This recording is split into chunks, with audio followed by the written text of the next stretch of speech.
3교시 시작해 보도록 할게요.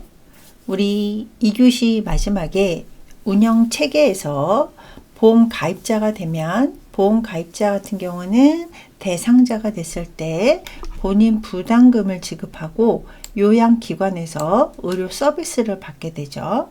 그럼 요양기관에서는 심평원에 요양급여 비용을 청구하게 되고요. 그러면 건강보험하고 같이 심평원에서는 심사를 해서 심사 결과를 요양기관에 그리고 공단에다가 통보를 하게 됩니다.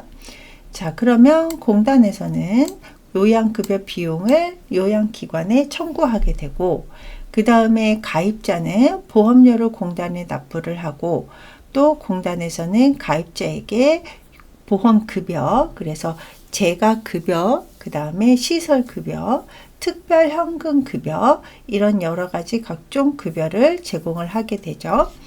자, 그 다음에 보건복지부에서는 정책, 그래서 급여 비용 수가라던가 급여 관리, 건강검진, 이런 이제 정책을 수립을 해서 공단에 이제 그 결정된 내용을 이제 통보를 하게 되고요.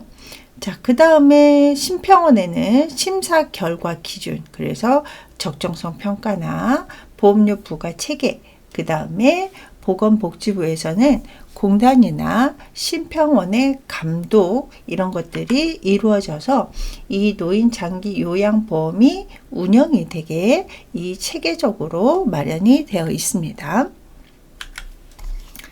자, 그 다음에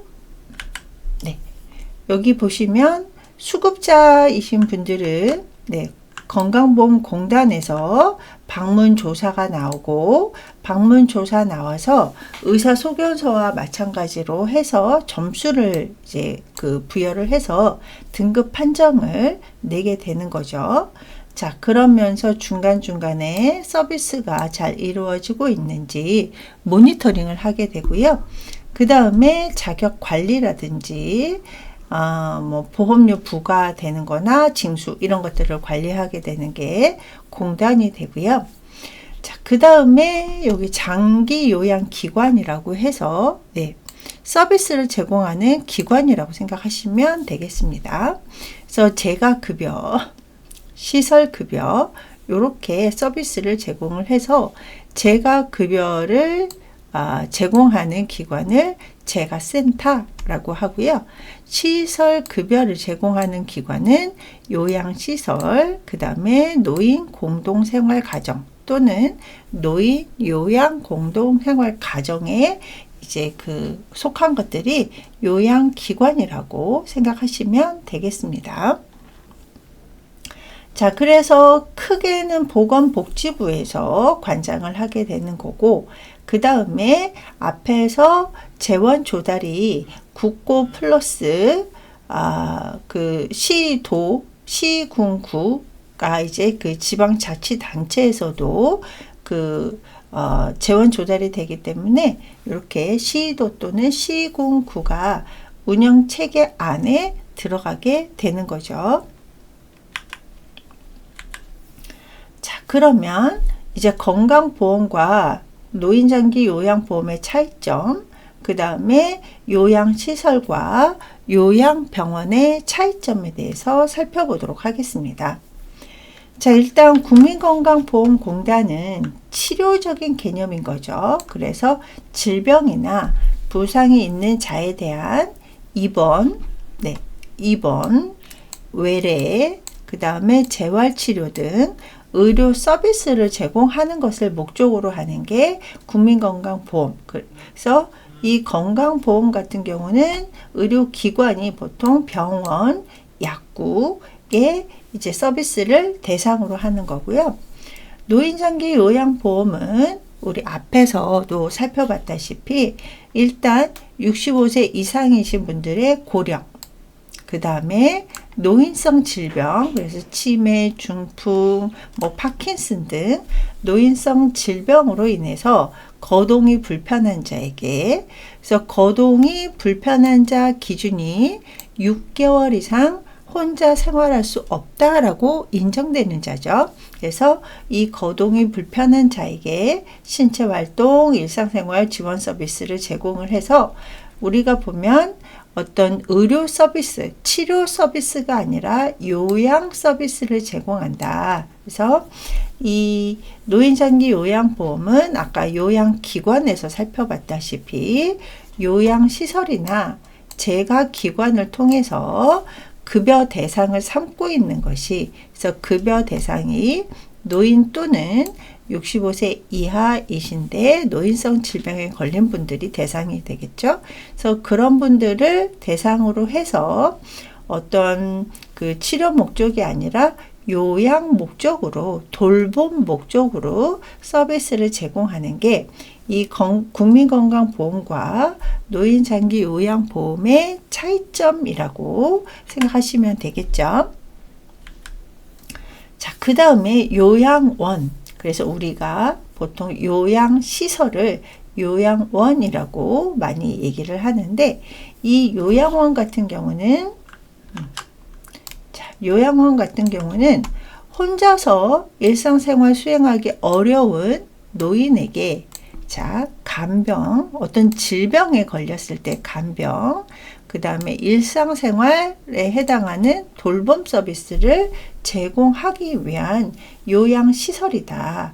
그래서 그 국민건강보험공단에서 인정한, 그래서 우리 공단이 보험자가 되죠. 왜냐하면 노인장기 요양보험료가 징수가 되기 때문에, 그래서 공단에서 인정한 장기 요양 등급을 받은 분들, 그래서 우리 앞에서 1등급에서 5등급까지, 그리고 인지지원 등급이 있다라고 말씀드렸었죠. 그래서 등급을 받은 분들이 입소, 그러니까 우리 병원은 입원이라고 하잖아요. 근데 요양원은 입소라는 단어를 사용을 합니다. 자, 근데 요양원 같은 경우는 의료시설이 아니다 보니까 의사가 상주하고 있지 않아요. 물론 간호사는 이제 상주하고 있지만 의사가 상주하고 있지 않아서 치료가 필요한 경우, 어떤 이제 대상자의 질병이 악화가 됐거나 아니면은 감염병이 이제 생겼거나 이런 치료가 필요한 경우에는 이제 병원에 가야 되겠죠. 그래서 병원에 가서 외래 진료를 이제 받거나 아니면 입원을 했을 때는 또 요양원에서 받는 서비스는 제공되지 않겠죠. 그래서 약간 요양원 같은 경우는 앞에서도 얘기했다시피 치료 개념이 아니라 간병 개념, 그 다음에 돌봄 개념이기 때문에 병원하고는 좀 큰 차이점을 가지고 있습니다. 자, 그리고 요양원 같은 경우는 여기 보시면 노인장기요양보험법에 의해서, 그래서 우리가 보통 노인복지법의 후속으로 해서 노인장기요양보험이 생겼는데 그 보험의 적용을 받게 됩니다.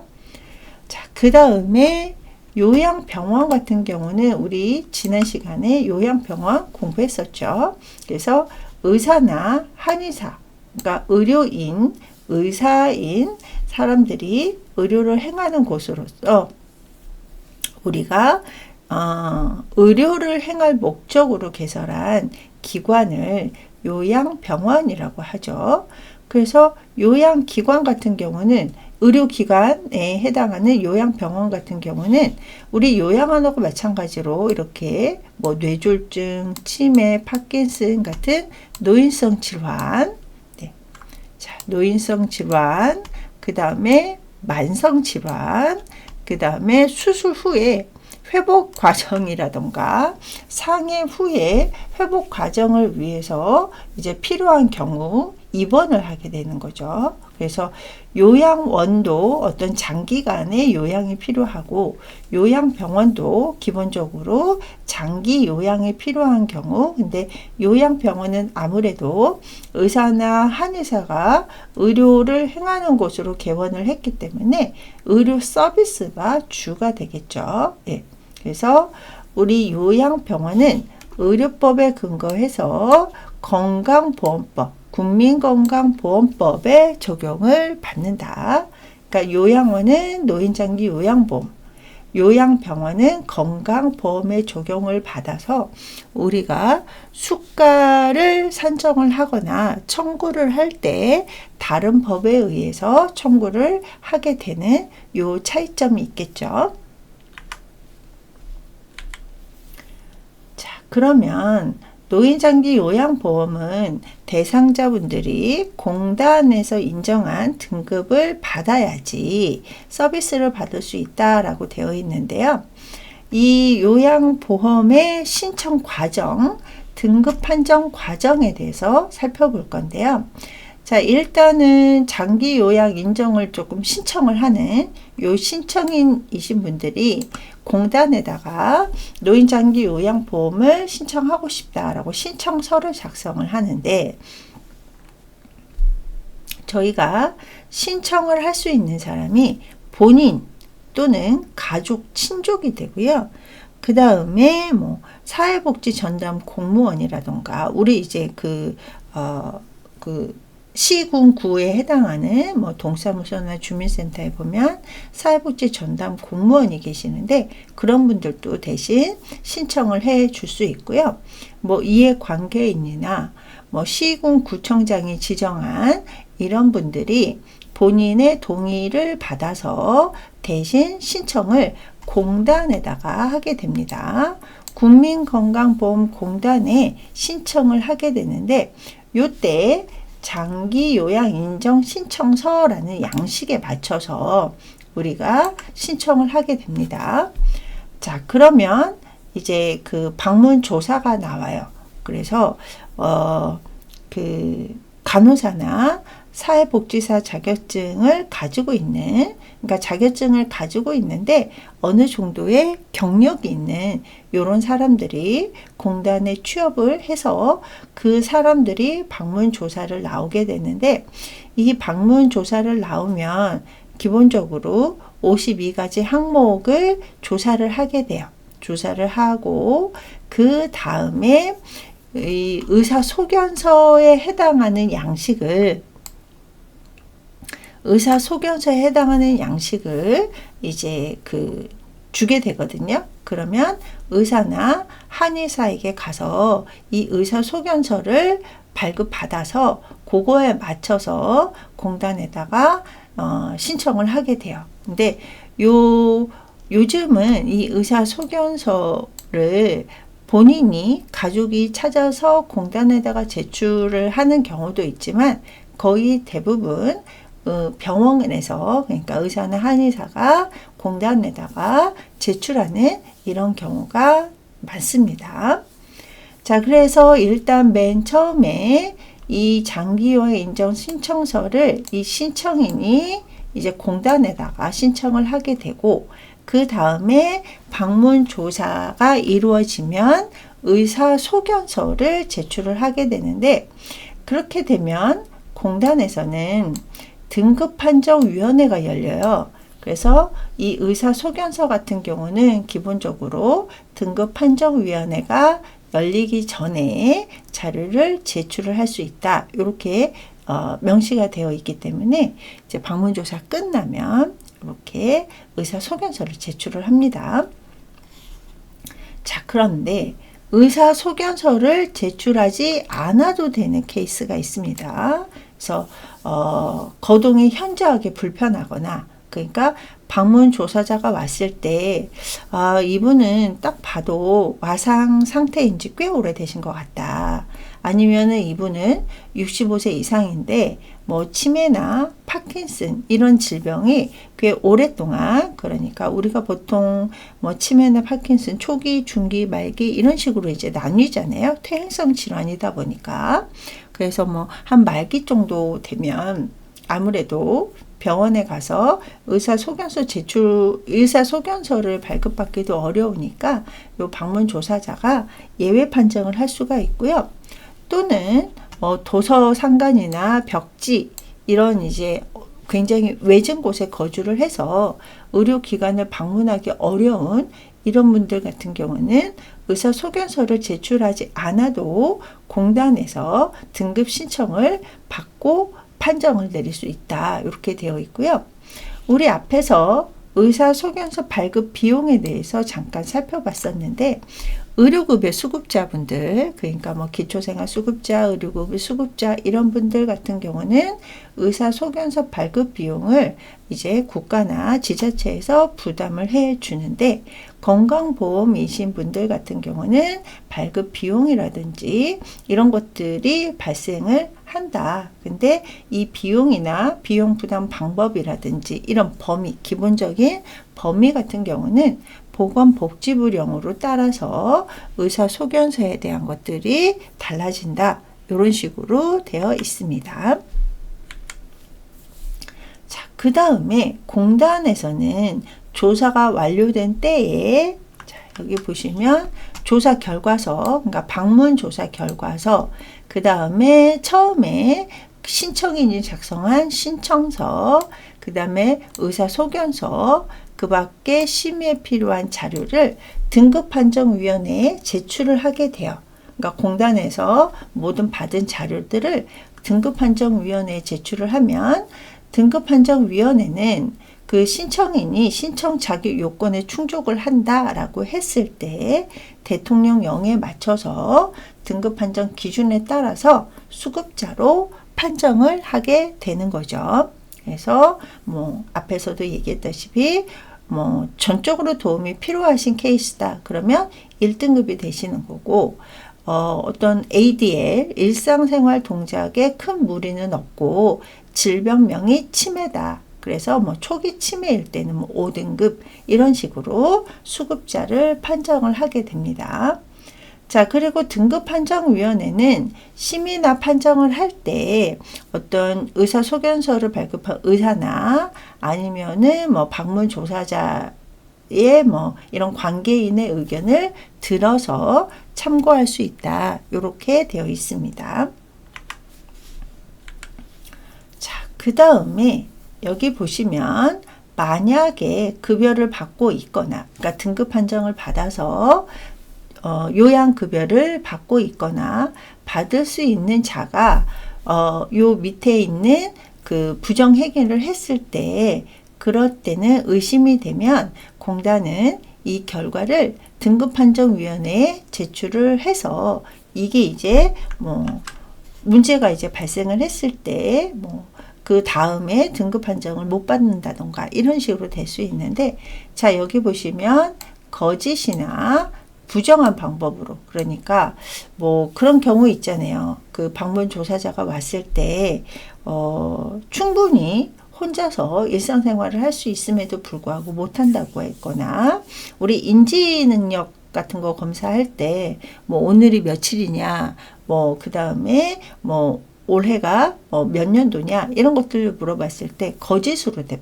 대답을 한다던가, 아니면은 여기 보시면 고의로 사고를 발생하도록 해서 뭐 이렇게 몸이 불편하게 해서 뭐 등급 판정을 받느냐, 이런 것들은 이제 조사 결과에서 만약에 좀 의심된다라고 하면 이제 등급판정위원회에 제출을 해서, 이 등급판정위원회는 수급자의 등급을 조정을 하거나 이런 식으로 다시 판정을 할 수 있다. 이렇게 되어 있습니다. 우리나라가 이제 고령화 사회가 되고, 지금 현재 고령 사회고 2025년도에 초고령 사회가 되다 보니까 노인의 인구 수가 굉장히 많아졌단 말이에요. 근데 노인분들은 어쩔 수 없이 신체적인 특성상 질병이 발생을 하고, 또 심리적으로도 좀 다른 사람들한테 의존을 하게 되는 이런 심리적 특성이 많다 보니까, 그러다 보니까 아무래도, 그리고 또 주변에서 이렇게 수급자가 돼서 서비스를 받는 걸 보고 나도 이렇게 똑같이 서비스를 받고 싶다라고 생각하는 노인분들이 굉장히 많아지고 있단 말이에요. 그러다 보니까 부정수급자가 많아지고 있고, 또 문제는 정말로 서비스를 제공을 받아야 되시는 분들은 저희가 내는 보험료나 국고 지원을 받아서 서비스를 받아도 당연한 거지만 부정수급 같은 경우는 국고나 보험료의 낭비가 또 발생을 할 수 있기 때문에 이런 제도가 마련이 되어 있다 생각하시면 될 것 같고요. 자, 그 다음에 대상자분이 등급 판정을 받았을 때 서비스 이용 절차에 대해서 살펴볼게요. 자, 일단은 앞에서 신청하는 절차는 공부를 했고요. 그래서 신청은 국민건강보험공단에다가 하게 되고, 등급 판정은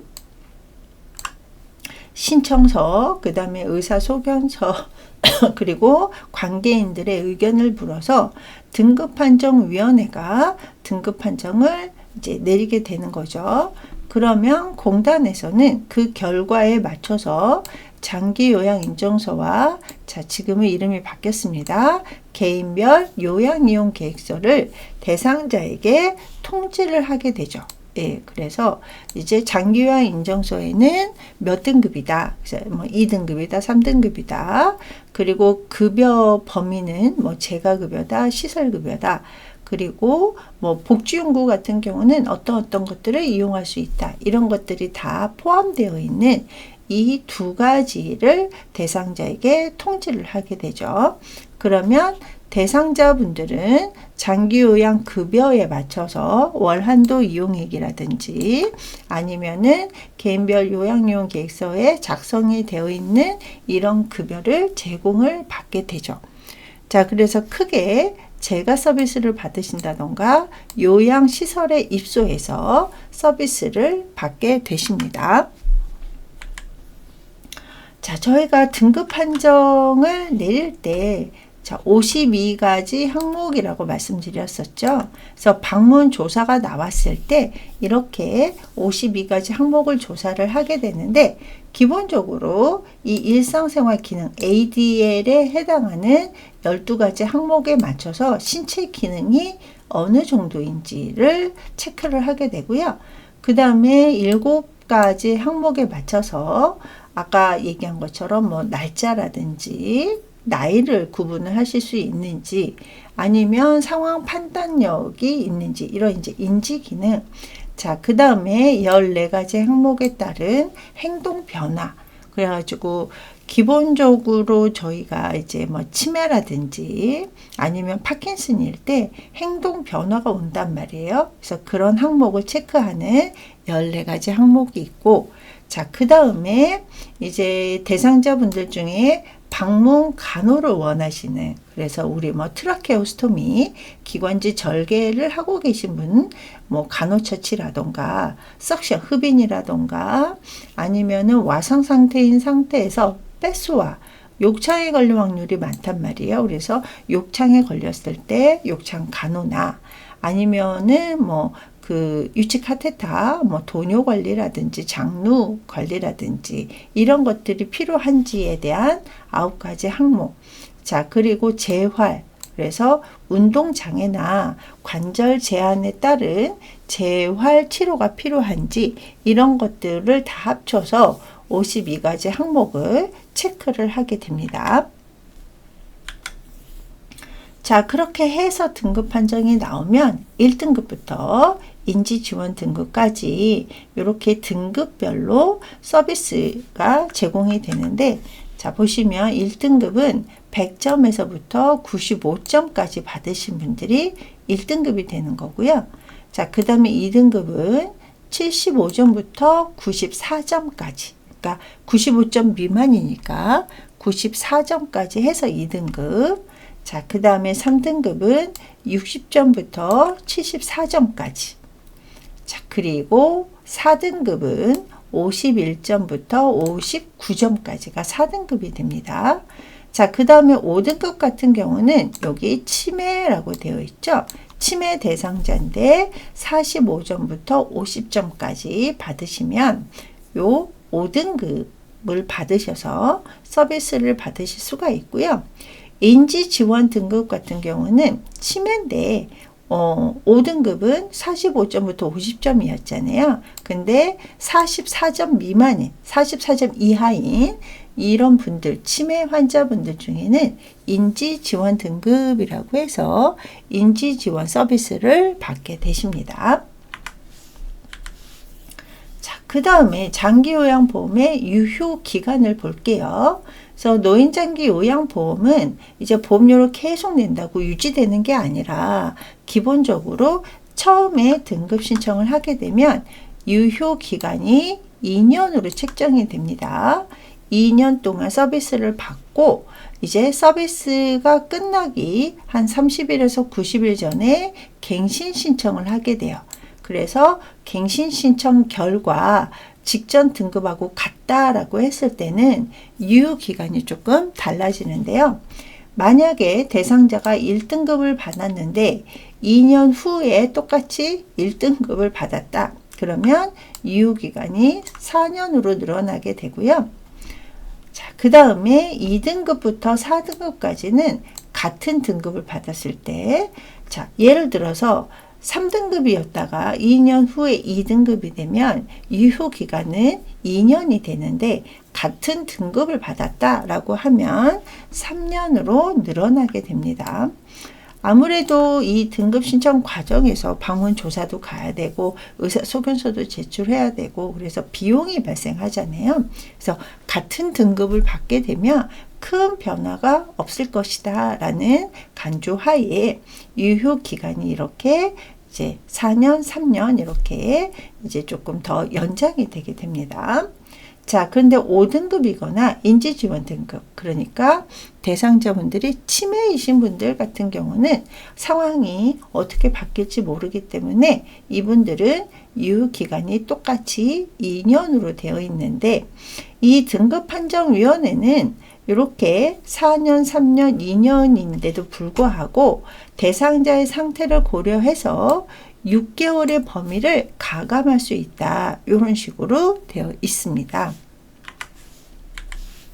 자, 그 다음에 재가급여의 종류와 시설급여의 종류를 살펴볼 건데, 자, 재가급여는 총 6가지가 있습니다. 자, 방문 요양. 기본적으로 대상자 집에 방문해서 우리 앞에서 얘기했던 서비스를 제공하는 것을 방문 요양이라고 하고요. 자, 방문 요양을 받으시면서 와상이신 분들 같은 경우는 방문 목욕도 신청을 하실 수가 있습니다. 자, 방문 목욕 같은 경우는 요양보호사 2분이 가서 목욕을 제공하는 거고요. 자, 그 다음에 방문 간호는 간호사, 간호조무사, 치위생사, 그래서 자격을 갖춘 요 사람들이 방문간호 지시서에 의해서 대상자 집에 방문을 해서 이제 지시서에 들어있는 이런 이제 서비스를 하게 되는 게 방문간호고요. 자, 그 다음에 주 야간 보호 서비스. 그래서 주간 보호 서비스, 야간 보호 서비스라고 해서 대상자가 하루 중 일정 시간 동안 기관에 가서 서비스를 제공받는 건데요. 요즘은 주간 보호 서비스를 노치원이라고 명칭을 하시는 분들도 굉장히 많아졌습니다. 자, 그 다음에 단기 보호 같은 경우는 일정 기간 동안, 그래서 집에 계시는, 재가 서비스니까 집에 계시는 어르신들 중에 그 주 부양자 또는 이제 여러 가지 여건 때문에 일정 기간 동안 좀 돌보기가 어려웠을 때는 요양기관에서 서비스를 제공을 해주는 게 단기 보호 서비스고요. 기타 재가급여 서비스 같은 경우는 이제 어르신한테 필요한 지팡이라든지 침대라든지 휠체어 이런 것들을 구입 또는 대여할 수 있게 해주는 제도가 요 기타 재가급여 서비스라고 생각하시면 되고요. 자, 시설 같은 경우는 노인 요양 시설이 있고요. 그 다음에 노인 공동 생활 가정이 있습니다.